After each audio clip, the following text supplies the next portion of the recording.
कल हिमाचल प्रदेश के 3 जिलों में बादल फटने की खबर आई। हादसे में 4 लोगों की मौत हुई है, जबकि 52 लोग लापता बताए जा रहे हैं।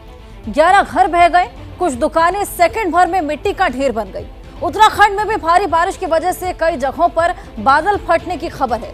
सवाल ये कि इतनी जल्दी बादल फटने की खबरें क्यों आ रही हैं? क्या बदलते मौसम की वजह से बादल फटने की घटनाएं तेजी से बढ़ रही हैं? आखिर क्यों आसमान से सौगात नहीं मौत बरस रही है? ये रिपोर्ट देखिए। ओ भगवान, ओ भगवान, ओ भगवान, ओ भगवान, ओ भगवान, ओ भगवान।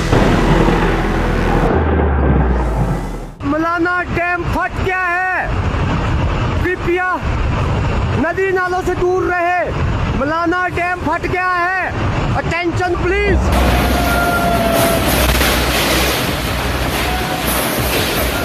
जब आंखों के सामने मौत का सैलाब मुंह फाड़े आगे बढ़ता हुआ दिखाई देता है तो इंसान को भगवान की याद सबसे पहले आती है। ओ भगवान, ओ भगवान, ओ भगवान। चलो जाओ, चले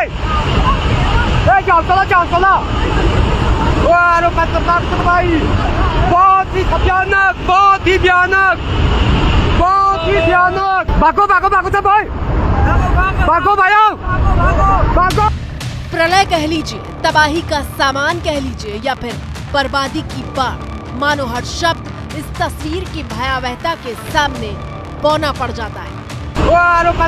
भाई बहुत ही भयानक, बहुत ही भयानक, बहुत ही भयानक। भागो सब भाई, भागो भाइयों। खौफ का आंखों में दिखाई देना और आवाज में सुनाई देने का मतलब क्या होता है, वो अगली तस्वीर से समझिए। मलाना डैम फट गया है। Attention please. नदी नाले के पास रहने वाले सभी भाइयों से निवेदन है कि वो सुरक्षित स्थान पर जाएं।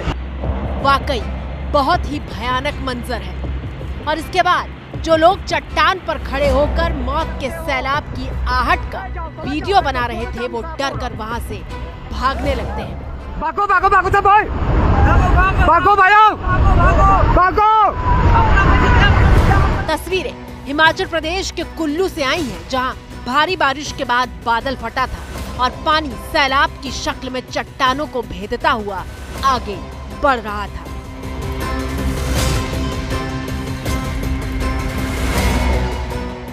कुछ सेकंड के भीतर लाखों टन मलबे को अपने साथ लाया पानी गांव और नदी को ढक चुका था। जो घर बचे थे उसके चारों तरफ तबाही की चादर लिपटी हुई थी।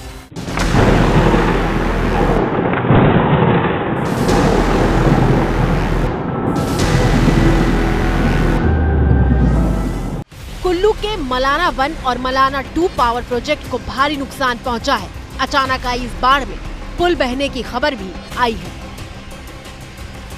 हिमाचल प्रदेश में बादल फटने से हाहाकार मचा है और इसकी मिसाल बनकर आई अगली तस्वीर देखिए।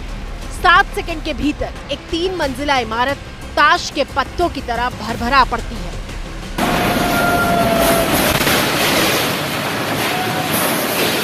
खत्म अंकल, सब्जी मंडी खत्म, सारा गया, देख लो आप अब घर से ही। ये तस्वीर भी हिमाचल प्रदेश के कुल्लू से आई है और ये इमारत मलबे में समाई है क्योंकि इसके नीचे की जमीन उफनती हुई पार्वती नदी ने खींच ली है।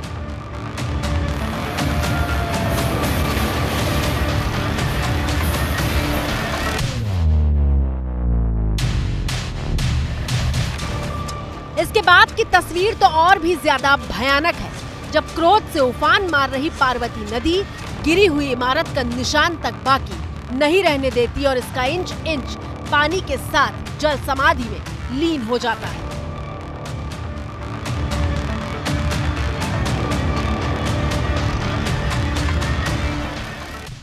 जरा सोचिए, जहां कुछ सेकंड पहले तक एक समूची इमारत खड़ी थी, वहां सैलाब ने उसका निशान तक नहीं रहने दिया, मानो इस जमीन पर किसी इमारत का कोई वजूद था ही नहीं। भारी बारिश के कारण हिमाचल की बड़ी नदियों समेत कई छोटी नदियां और नाले भयानक उफान पर हैं। ब्यास और पार्वती नदी खतरे के निशान से ऊपर बह रही है।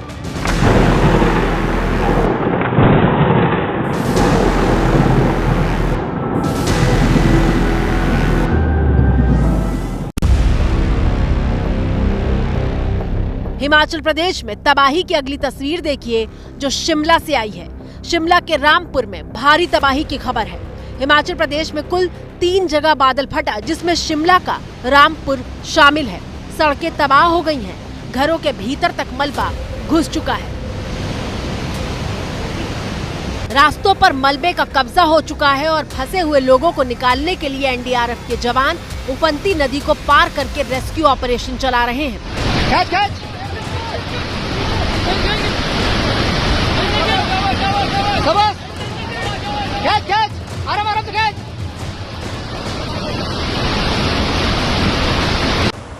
देखिए कि एक एक जान को बचाने के लिए कैसे सैलाब से संघर्ष करना पड़ रहा है।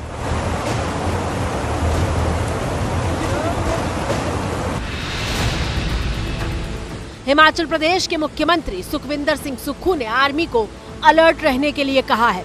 अगले 36 घंटों में भी यहाँ अत्यधिक बारिश होने की संभावना है। सभी डिप्टी कमिश्नरों को आदेश दे दिए गए हैं। सब घटना स्थल पर डिप्टी कमिश्नर पहुंच गए हैं, एसडीआरएफ की टीम पहुंच गई है, एनडीआरएफ की टीम पहुंच गई है।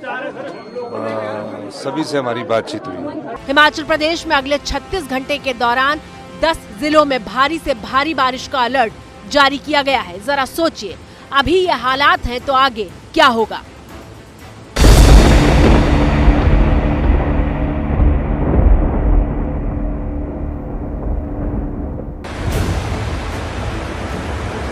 हिमाचल प्रदेश का मंडी अभी पिछले साल के घाव भूला भी नहीं है और एक बार फिर ब्यास नदी सब कुछ लीलने को तैयार दिखाई दे रही है।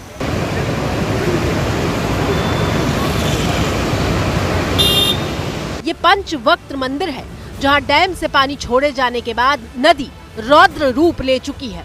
पिछली बार ये मंदिर बाढ़ में समा गया था और एक बार फिर पानी मंदिर के प्रांगण तक पहुंच चुका है। नदी रास्ते में खड़ी गाड़ियों को अपने साथ बहा ले जा रही है। नदी किनारे बसे घरों को खाली करा लिया गया है। और ऐसा नहीं है कि हिमाचल प्रदेश में मॉनसून के महीने में तबाही का दौर कोई अभी शुरू हुआ है। लगातार बादल फटने की खबरें सामने आ रही हैं। 2 दिन पहले ही हिमाचल प्रदेश के तोश में बादल फटा था। रात 3 बजे बादल फटा और पानी गांव के कई घरों से लेकर होम स्टे के भीतर तक घुस गया था। गांव को सड़क से जोड़ने वाला पुल बह गया। कई पर्यटक फंस गए थे। ग्राउंड जीरो पर पहुंचे एबीपी न्यूज संवाददाता सचिन दिखा रहे हैं तोश में मची भारी तबाही की भयावह तस्वीर। बाढ़ कितनी भयानक थी बादल फटने की वजह से, उसका अंदाजा हम लगा सकते हैं। ये तोश नाला है, बिल्कुल पहाड़ों के ऊपर से ये तोश नाला। सोमवार की रात को जब ऊपर पहाड़ों पे बादल फटा था तो बड़े बड़े पत्थर जो हैं, जहां इस वक्त हम खड़े हैं वहां तक पानी जो है इस नाले का आ गया था। तो अंदाजा हम लगा सकते हैं। एक अगर कंपेयर हम करें, नीचे हम देखेंगे अगर, तो नीचे इस वक्त जो है ओरिजिनल जो नाला है वो बह रहा है। तो ये असल में जो नॉर्मल दिनों में जो नाले का बहाव है वो ये रहता है। पर जान का नुकसान इसमें नहीं हुआ है। पर जो सामने घर हैं आप देख सकते हैं, उनमें पानी घुस गया था। लोग अब साफ कर रहे हैं। बड़े बड़े पत्थर जो सामने दिख रहे हैं, ये बड़े बड़े पत्थर जो हैं उस नाले के साथ बादल फटने की वजह से आए हैं। बुधवार रात उत्तराखंड के केदारनाथ में भी बादल फट गया। एनडीआरएफ और एसडीआरएफ की टीमों को हाई अलर्ट पर रहने को कहा गया। भारी बारिश के बाद रेस्क्यू ऑपरेशन चलाया गया। केदारनाथ में बादल फटने से सबसे ज्यादा प्रभावित रामबाड़ा हुआ है। बुधवार शाम से बारिश और भूस्खलन के बीच 10 लोगों के मरने की खबर आई। केदारनाथ में कैसे कोहराम मचा, उसकी तस्वीर देखिए। ये तस्वीरें उस रास्ते की हैं जो केदारनाथ धाम तक जाता है, लेकिन रास्ते पर मलबा है। एक तरफ वो पर्यटक हैं जो दर्शन करने जा चुके थे और दूसरी तरफ वो जिन्हें दर्शन करने जाना था। यहाँ पर एक गोदाम था जिसका कोई पता नहीं है। यहाँ पे एक दुकान थी जो दब गई है और देख सकते हैं यहाँ पे, जिसने कल पूरी भीमबली को हिला के रख दिया था इन पत्थरों ने। तस्वीरें केदारनाथ के पास रामबाड़ा की हैं, जहां दोनों पुल बह चुके हैं। रामबाड़ा है जो यहाँ पर के दोनों पुल बह चुके हैं। और ये रामबाड़ा से कुछ पहले की वीडियो है।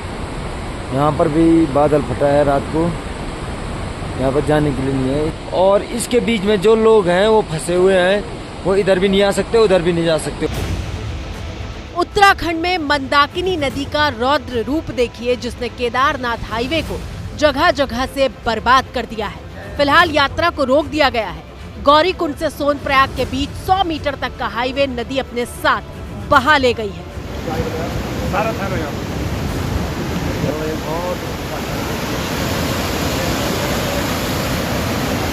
कल देर रात हुई मूसलाधार बारिश के बाद जिला प्रशासन की ओर से पहले ही तीर्थ यात्रियों को सुरक्षित स्थानों पर रख लिया गया था। इसके अलावा सोनप्रयाग और गौरीकुंड में होटल भी खाली करवाए गए हैं। गौरीकुंड में यह सूचना मिली है कि गौरीकुंड में गर्म कुंड बह गया है। इसके अलावा सोनप्रयाग और सीतापुर में झील जैसी बनने वाली संभावना भी देखने को मिली है। रास्ते में फंसे पर्यटकों को रेस्क्यू किया जा रहा है, कहीं हेलीपैड तक पहुंचाया जा रहा है, तो कहीं देखिए किस तरह से पहाड़ के बीच से वैकल्पिक रास्ता निकालकर रस्सी के सहारे बचाव अभियान को अंजाम दिया जा रहा है।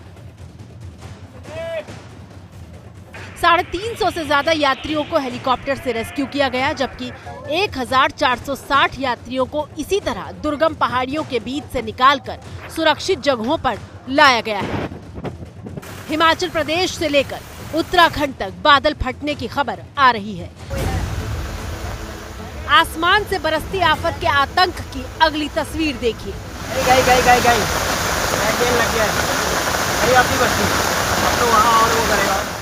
तस्वीरें नैनीताल जिले की है, जहां कार को नदी खिलौने की तरह बहा ले गई। राहत की बात यह थी कि कार में कोई सवार नहीं था।